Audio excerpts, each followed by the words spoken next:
За эмчирлээ багийнхан маань Захуу аймгийн Тэлмэн сумын хажууд байдаг Тэлмэн нуур ирэг дээр ирсэн байна. Тэгээ эмчирлээ багийнхан маань хөдөө орон нутглуу ажиллаар явах үедээ бол байгалийнхаа үзэсгэлэнт газруудаар бол бид өхөө ороод гардаг байгаа. Тэгээд яагаад гэвэл Монгол орн ийм өргөн удам маш сайхан нутаг оронтой байж Монгол орондоо эдийн засгийг төвлөрүүлэх, аял зугаалгыг Монгол орондоо илүү сурталчлах ёстой гэж боддог. Тэгээд Тэлмэн нуур бол өргөөшөө бол 16 м, уртаашаа 28 м, гүн нь бол 27 м-ийн гүнтэй байд юм байна. Тэгээ одоо бол сайхан намрын налгар өдрүүд ирсэн, мөсөн сайхан зайрмагдцсан, хоогроо сайхан уулаар нь цас орцсон, иймэрхүү сайхан байна. Тэгээд сайхан давстай юм зингийг нуур байдаг. Тэгээд энэ нуур бол тойроод нэг амралтын газрууд байхгүй учраас иргэд өөрсдөө ирээд өөрсдийнхөө машинтай, өөрсдийнхөө майхантай ирээд амрахад бол маш тохиромжтой гэж ерөнхийдөө хардаг.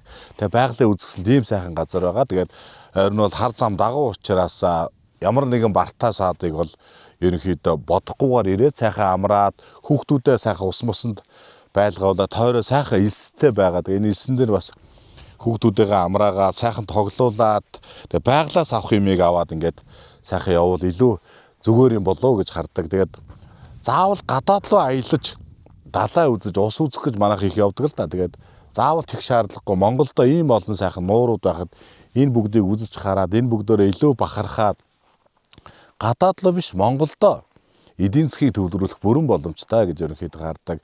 Захуу аймагт жишээлбэл 198 нуур байдаг. Нөмрөг сумд 28 нуур байдаг гэж байгаа хэрэг. Тэгэхээр Монгол орн ямар агуу юм бэ? Ямар их нууртай, ямар их байгалийн үзэсгэлэнт газар байдаг.